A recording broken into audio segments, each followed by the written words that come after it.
बिलावल भुट्टो साहब की तकरीर जब हुई जिसपे तो उसमें भी बड़ी उन्होंने कुछ ऐसे अल्फाज इस्तेमाल किए जिसको मैं भी जब लाइव देख रहा था मैं हैरान हुआ कि बिलावल साहब इतने गुस्से में आ गए सर।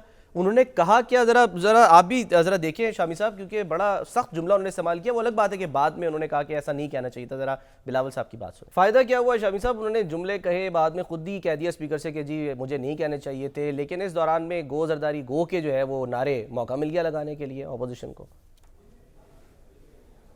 देखिए, अगर उन्होंने कोई ऐसा लफ्ज़ कह दिया है जो गैर पार्लिमानी था तो उन्होंने उसको खुद ही उस पर तासुफ का इजहार भी कर दिया, तो उन्होंने तो उसका मुदावा कर दिया ना।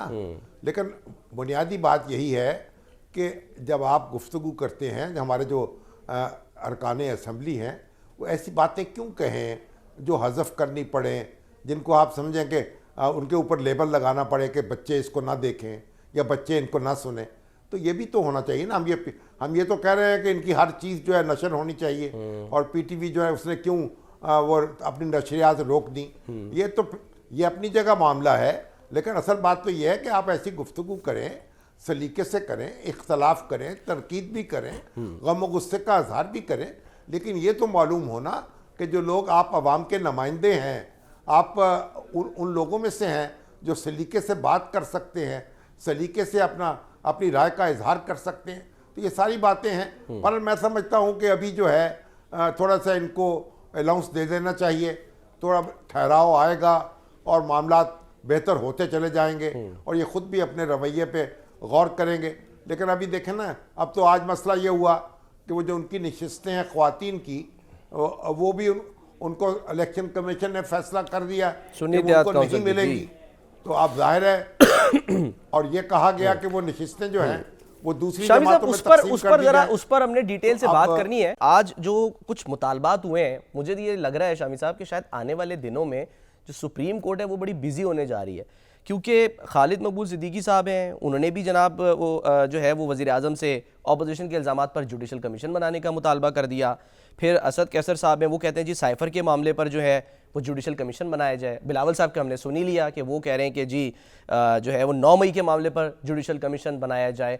बातें सब कर तो रहे हैं मुफाहमत की, लेकिन वो बीच में कोई ना कोई ऐसे एक दो जुमले बातें ज़रूर कर देते हैं जिससे फिर जो है वो मामला गड़बड़ हो जाता है, ख़राब हो जाता है। लेकिन आपको लग रहा है कि सर कि ये आने वाले दिनों में मामला हल हो जाएंगे, जुडिशल कमीशन अगर बनते हैं, बनेंगे या नहीं?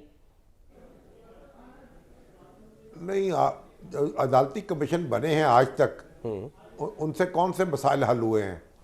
हाँ, कई कमीशन ऐसे थे, जैसे जो धांधली के ऊपर कमीशन बना था 2013 के इंतखाबात के बाद, जब इमरान खान साहब ने धरने दिए, तो उस वक्त जो अदालती कमीशन बना था और सुप्रीम कोर्ट के साबिक चीफ जस्टिस उसको लीड कर रहे थे, तो उसकी जो रिपोर्ट आई तो उन्होंने तो कह दिया कि भाई कोई मुनज़्ज़म धांधली नहीं हुई जी। तो ये उससे तो ठहराव आया।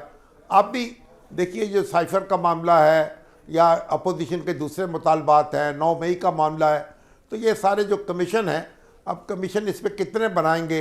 ये तो पार्लिमानी कमेटीज़ भी बन सकती है ना, इसमें जी पार्लिमानी कमेटीज़ बना दी जाएं, अपोजिशन और हुकूमत के सब लोग उसके अंदर शामिल हों, वो कमेटियां जो हैं वो समाअत कर लें, वो अपनी रिपोर्ट पेश कर लें। तो पार्लियामेंट को अपने ऊपर भी तो एतमाद होना चाहिए ना। अपने ऊपर एतमाद कर लें तो पार्लियामेंट में ये भी तो होता है ना, हर काम अगर आप कहें कि अदालत में डाल देना है। बिल्कुल, मैं सर सिर्फ ये अपनी करेक्शन कर लूं कि खालिद मकबूल साहब ने यही कहा था, पार्लियामानी कमेटी से मुतालिक कहा था उन्होंने कि बनाई जाए इस मामले के ऊपर। एक सर हम ब्रेक ले लेते हैं शामी साहब, ब्रेक के बाद जब वापस आते हैं तो फिर वो जो सुन्नी इत्तेहाद काउंसिल का मसला है, उनको नशिस्तें नहीं मिली, फैसला क्या आया? शामी साहब, मुझे याद है जब हम इस पर गुफ्तगू कर रहे थे, फैसला महफूज हुआ था, तो आपने भी उस वक्त यही कहा था कि ये टेक्निकली अगर देखा जाएगा तो इसमें नशिस्तें इनको नहीं मिलेंगी, और यही आज जो है वो फैसला आ गया है। 22 सफ़ात पर मुश्तमिल 4-1 से जो है वो फैसला आया है। जो एक रुकन जो हैं जिन्होंने इख्तलाफ किया है जी, उन्होंने ये बात कही है कि यानी फैसले से तो इख्तलाफ उन्होंने नहीं किया, उन्होंने कहा है कि तरमीम करनी चाहिए कवानीन में, और तरमीम करके उनको ये सीटें मिलनी चाहिए। बिल्कुल, और जब तक ऐसा नहीं होता, ये नशिस्तें दूसरी जमातों को ना दी जाएं, उनको खाली रखा जाए।